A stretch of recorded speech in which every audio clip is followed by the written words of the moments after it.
Ladies and gentlemen, welcome back to Tiny Blue Games. My name, of course, is Sisa or Chris, and today we're talking about WIldstar. It's another wonderful day in WIldstar, and we're grinding our way to level 50 slowly but surely. I know much slower than a lot of people would like. And we're actually going to have a video to kind of address that because they're having another one of their 50 or frenzy level 50 contests or whatever, where you just get a level 50 boost if you log in between a certain date, if you haven't used the first one. And a funny story about the first one, I knew about it and my friends knew about it, and they're like, oh, you should go on and get this, and I was like, yeah, I for sure will. And then the time passed and I didn't do it. So joke's on them now, because I do get a level 50 at this date and they don't. So, haha. But we'll do a whole nother video to just sort of discuss that and let people know that that's going on. But yeah, that's something to look forward to. But I do want to continue leveling this guy to level 50. I'm not going to just completely finish this guy off. I think it's important to get this guy all the way there. I said I was going to level someone from 1 to 50, and I really want to do it. Not only to say that I can at this point, but so that I'm more able to talk about the leveling process throughout WIldstar, and really get to know a lot of it. Because although I have done a fair bit of it now, as I'm like level 32, 33 or something like that, which still, I mean, we're a little ways away, but we're getting there. It does change throughout the leveling process for me. For instance, like I said, between level 1 to 10, I did a lot of questing, and then between 10 to 20 something, I pretty much did instance content exclusively from Thade, because I was too lazy to find out where I wanted to go and quest and all that. And then come around 28 or 29, I went back to questing, and I have found that has picked up the speed of my leveling a bit more. It is nice to switch it out with a few dungeons here and there, but I've enjoyed leveling these levels a lot more. And that might come with the fact that I do enjoy these questing areas a lot more. You saw that I was in the other biodome earlier, and now I'm in the desert biodome, which for the first part of WIldstar I had no idea existed. I actually completely just went from the sort of nature jungly biodome, which I think is biodome 3, and I went from there right to the actual moon far side. And I skipped this one, which was just really weird, because it would make it so it was really difficult to go to Farside, and you'd have to do absolutely every quest in Biodome 3. So because of that, I've done Biodome 3 a ton of times, and it was kind of boring this time. It was I know all these quests, so I was like, let's get to Biodome 4, which I think that's what this one's called, and do these quests as soon as possible. So we're here now, we're rocking it, and I am liking it. It's really cool what you have to do when you first get here. They do treat it like a desert kind of area, where you're looking for water and resources, and bringing resources to other camps that are out there, and you're really exploring the different creatures within the desert area that they did put some thought in. You have these little rock guys, but you also have vultures and scorpions and that kind of stuff. So it is very interesting that they put all of that in there. It's particularly interesting, I think, this time too, because playing Guild Wars 2 recently, that's been very much all about the desert, and well, shit, now we have something else that's about desert. So I don't know, I've been drawing contrasts between how they've both envisioned the desert, and it is cool. It is cool to see the differences and the similarities between the two of them. But I've been having a lot of fun with that. So like I said, it's another Sunday morning grind session. I am pretty slow at grinding. This is all because I sort of play a bunch of different games. We've talked about it before. I'm a casual gamer, so I'm not no-lifing one game. But it's been a lot of fun that way, being able to switch it up.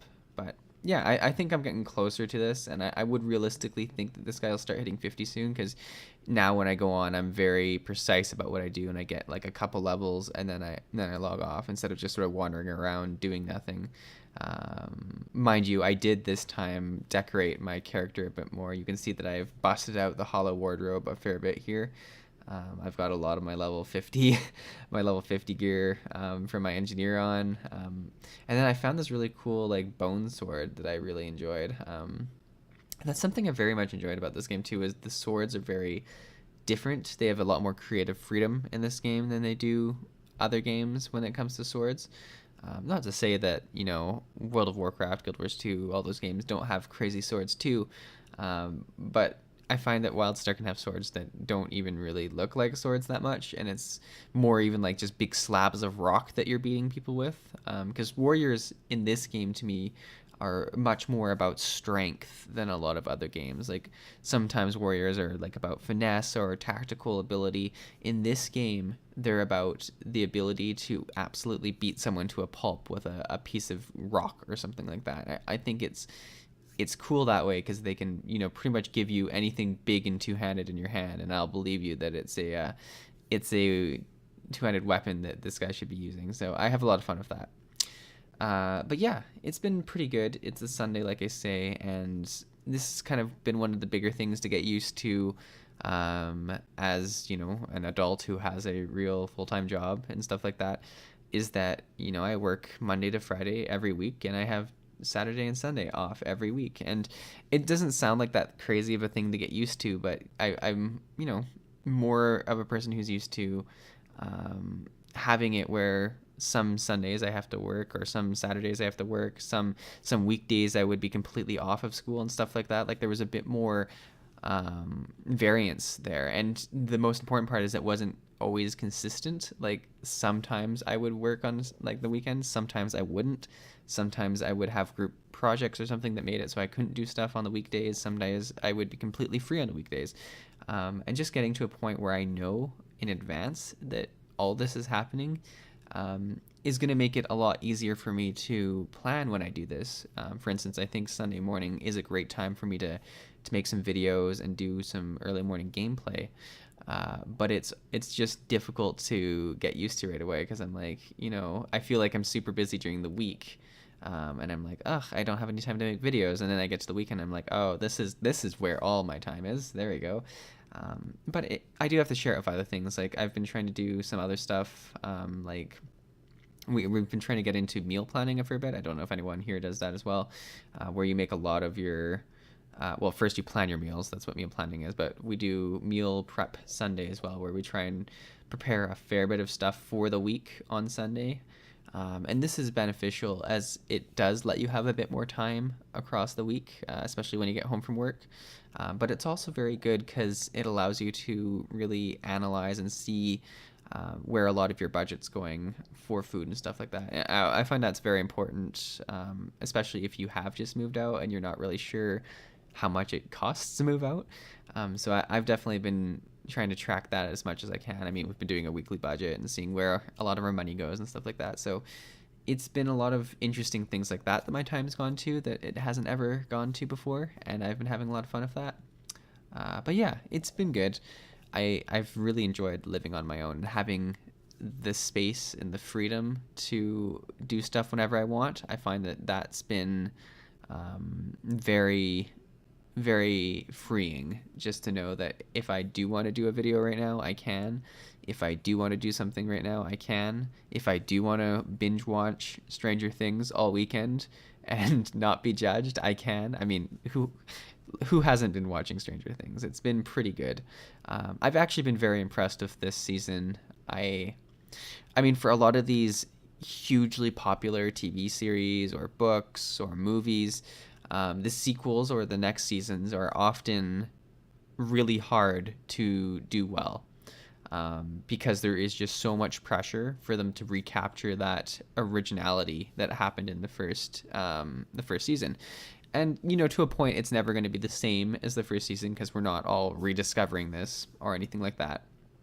But I think they did do a really good job of keeping the same themes going, keeping the same aesthetics of the show going on, and expanding the story in different plots. I mean, I'm not going to say the plot because people are still watching it or whatever.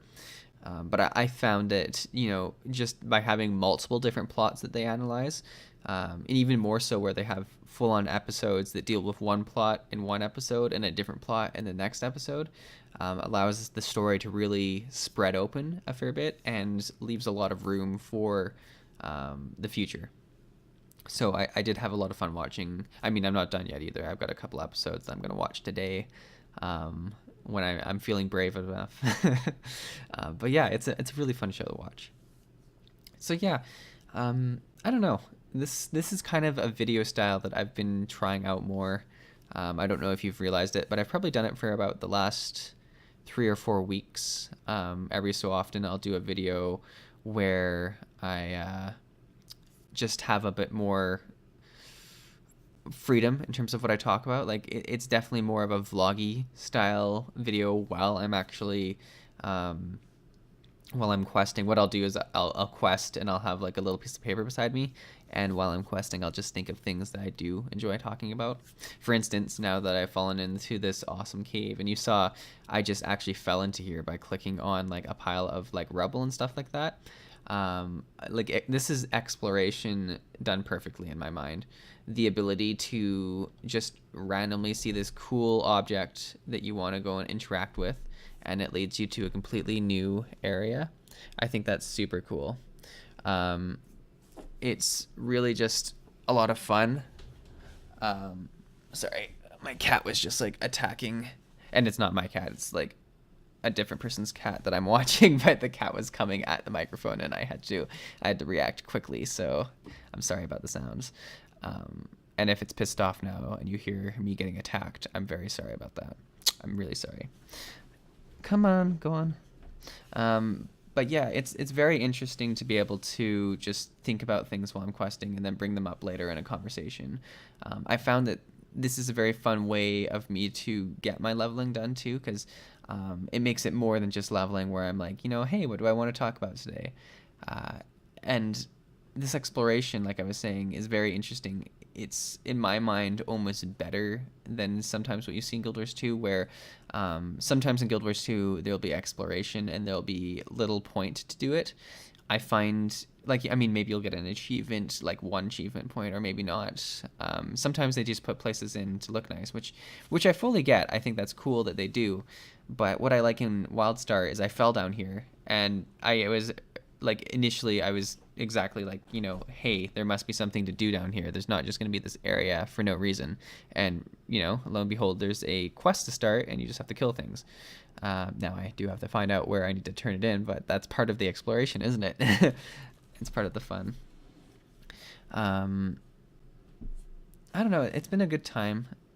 It's just been a lot of questing and stuff like that I've been doing recently in WIldstar. I do want to do some more precise videos where I do have a defined topic that I look at. And I obviously also do want to continue on doing the house tour ones, because I've enjoyed those a lot, and I think that the communities enjoy them a lot as well. That's the cat again, just doing crazy cat stuff. Like, to give you a bit of perspective, I have a little desk that I'm using here, and we got one of those cat tree things that come, I don't know, that the cat likes playing with, so that they'd have something to do. And I very foolishly put it beside my desk with my computer, because I was like, hey, it fits here perfectly. But the cat goes pretty berserk on these things, because it's part tree, part scratching post, I guess. And it just really gives it to it. I don't know what the cat wants, but it can really give it to that tree. So I'm sorry if in the next little while I have some cat sounds happening in the background. Hopefully all you dog lovers are able to deal with that. But let's be honest, dogs tend to bark during videos as well, so there's no perfect way of doing things. But yeah, that's kind of been my life recently. It's a lot of just more responsibility than it has been before. Not that cats are super hard to take care of. They sometimes need love, though. So I'm willing to give that. But yeah, a casual Sunday vlog questing style video at your service. Here you go. Enjoy it. Have a cup of coffee while you're watching it. I'll probably post it sometime on Sunday, I hope, as well. I hope you've enjoyed it, and hopefully I'll have some more videos out for you guys soon. Enjoy the Halloween events while you still can, because Halloween disappears before so quickly. And until then, guys, I'll see you in the next video. Thank you for watching.